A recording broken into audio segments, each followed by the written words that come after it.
বেড়াতে গিয়ে হোটেলের রুমে প্রবেশ করে সবারই প্রথমে নজরে আসে পরিষ্কার পরিচ্ছন্নতার বিষয়টি। বিছানায় পাতা চাদর, তোয়ালে কিংবা বালিশের কভার পরিষ্কার আছে কিনা সেটা দেখে নেন প্রত্যেকেই। এক্ষেত্রে প্রায় সব হোটেলেই একই দৃশ্য দেখা যায়।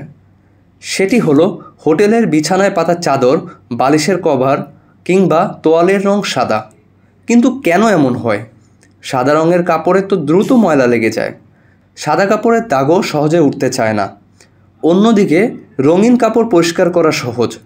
তারপরও হোটেল কর্তৃপক্ষ কেন সাদা রং বেছে নেন? সংশ্লিষ্টরা বলেছেন, হোটেলের ঘরের বিছানায় সাদা চাদর পাতার একাধিক কারণ রয়েছে। প্রথমত, সাদা রং পরিষ্কার পরিচ্ছন্নতা এবং বিশুদ্ধতার প্রতীক। তাছাড়া সাদা রং হোটেলের আসা অতিথিদের মনে ইতিবাচক মনোভাব প্রভাব ফেলতেও সাহায্য করে। দ্বিতীয়ত, সাদা রঙের জিনিসে নোংরা বা দাগ লাগলে সহজে চোখে পড়ে, তাই দ্রুত পরিষ্কার করার ব্যবস্থা করা যায়। রঙিন চাদর, বালিশের খোল বা তোয়ালেতে দাগ লাগলে চট করে তা চোখে পড়ে না। সাদা রঙের বিছানায় বালিশের আরেকটি কারণ হলো হোটেলের রুমগুলোকে আরও উজ্জ্বল দেখানো। সাদা রঙে আলোর প্রতিফলন সবচেয়ে বেশি হয়, তাই ঘরের আসল মাপের চেয়ে তা একটু হলেও বড় দেখায়। এসব কারণ থেকেই হোটেলে সাদা রঙের কাপড় ব্যবহারের প্রচলন।